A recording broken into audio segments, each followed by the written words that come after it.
मास movies की बात होगी तो किसी की फेवरेट है केजीएफ तो कोई पुष्पा का दीवाना है। बॉलीवुड में एसआरके का जवान तो सामने प्रभास का सलार खड़ा है। लेकिन अगर इन सबको एक साथ जोड़कर 2.5 घंटे की फिल्म में बदला जाएगा तो पता है दूसरी तरफ से क्या बाहर निकलेगा? वही जो मंजूर अर्जुन रेड्डी होगा। विजय देवरकोंडा ये जितने कमाल के एक्टर है ना, सिर्फ इनकी आंखों में 10-15 एक्टर्स का करियर खत्म हो सकता है, बट ये खुद के करियर के पीछे पड़े हुए हैं। इस हफ्ते रिलीज हुई है इनकी नई फिल्म किंगडम, जिसको हिंदी में दूसरे नाम साम्राज्य से बेचा गया है। ये फैसला जिसका भी था, कॉन्ग्रेचुलेशंस। इस वजह से फिल्म का कलेक्शन 50% ऐसे ही कम हो गया। दोस्त किंगडम बोलने में क्या बुराई थी, हिंदी लोग गवार नहीं होते। लेकिन बाकी बचा हुआ 50 लाना भी मुश्किल होगा जब फिल्म का ट्रेलर पहाड़ की चोटी जैसा और फाइनल प्रोडक्ट खोदा पहाड़ निकला चूहे जैसा होगा। आलू की सब्जी, गरम गरम पराठा और साइड में अचार प्लस दही, हल्की सी चीनी मार के कितना स्वाद आ गया ना। लेकिन सोचो ये सब कच्चा रख दिया जाए, सब बर्बाद हो गया ना। ठीक वैसा ही हाल है इस फिल्म का, जो आधी पकी और पूरी कच्ची है। विजय गरम है, कहानी में दम है, लेकिन फाइनल प्रोडक्ट को गैस पे रखने से पहले ही पब्लिक में बांट दिया।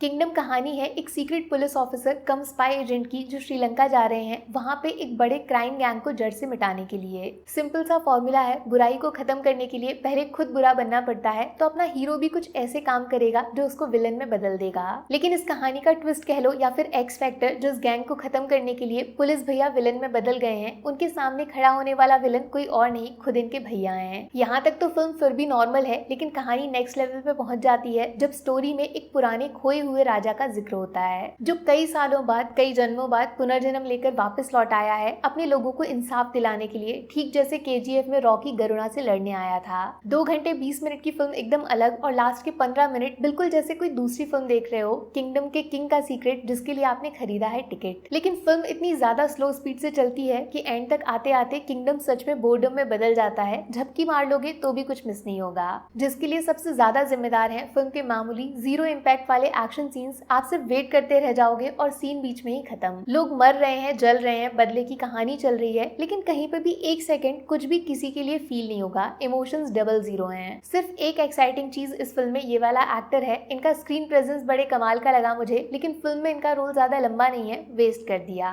और भी बहुत सारे कैरेक्टर्स हैं जिनको सिर्फ दिखा दिया, लेकिन बाद में कहानी में ज्यादा शामिल किया नहीं। वो आते तो स्टोरी में लेयर्स आ जाती, जो हुआ नहीं। सलार केजीएफ की तरह अलग दुनिया दिखाने का भी ट्राई मारा है, जो बुरी तरह फेल हो जाता है, क्योंकि डायलॉग्स और डिटेलिंग चाहिए होती है, जो यहाँ पे स्किप मार दी गई है। क्लाइमेक्स में एकदम से फिल्म का लेवल ऊपर उठता है जब फिल्म के पार्ट 2 की तरफ इशारा किया जाता है। सब कुछ जो हमें पार्ट 1 में मिलना चाहिए था, वो तो एक्चुअली पार्ट 2 में होने वाला है। और यहीं पे फिल्म बनाने के पर्पस पे सवाल उठता है, किंगडम 1 को बनाया ही क्यों गया अगर सब कुछ पार्ट 2 में ही दिखाना था? सुनने में बुरा लगेगा, बट पार्ट 1 सिर्फ पैसा कमाने की स्कीम जैसा है। आप आज पैसे भरोगे, लेकिन लालच दिया जाएगा 10 साल बाद उसको डबल ट्रिपल करने का। विजय भैया से कोई शिकायत नहीं है, वो अपने एफर्ट्स लड़ा रहे हैं। Hero, villain, spy agent, police, राक्षस सब बन गए, लेकिन जिसके हाथों में इनका कंट्रोल था वो खुद आउट ऑफ कंट्रोल हो गया। सोचो, किंगडम ने अनिरुद्ध के म्यूजिक को भी खराब कर दिया। थिएटर एक्सपीरियंस के बावजूद इतना ठंडा बैकग्राउंड म्यूजिक। मार्केट में अनिरुद्ध की कोई कॉपी तो नहीं आ गई? 5 में से 2 स्टार्स मिलेंगे। एक तो फाइनल 15 मिनट्स जिन पे पूरी फिल्म बननी चाहिए थी, और विजय के एफर्ट्स प्लस सत्यदेव की एक्टिंग, बड़े अंडररेटेड आर्टिस्ट हैं। नेगेटिव्स 10-15 फिल्मों को मिला के बनाई कहानी, बहुत ही लेस क्रिएटिव एक्शन सीन्स, और हिंदी डबिंग स्पेशली विजय की बहुत ही मिसफिट लग रही थी। बुरा लगे तो लगे, लेकिन ये विजय की कमबैक फिल्म नहीं हो सकती। सिंपल शॉर्ट रिव्यू यही है कि पैसा बचाओ, अगर फिल्म देखनी है तो महाअवतार नरसिम्हा देख कर आओ। बाकी वीडियो में कुछ पसंद आया हो या फिर कुछ शिकायत करनी हो तो मैं आपको इंस्टाग्राम पे भी मिल जाऊंगी, वरना थोड़ा सा इंतजार करिए। मिलूंगी आपसे अगले वीडियो में। Take care, bye bye.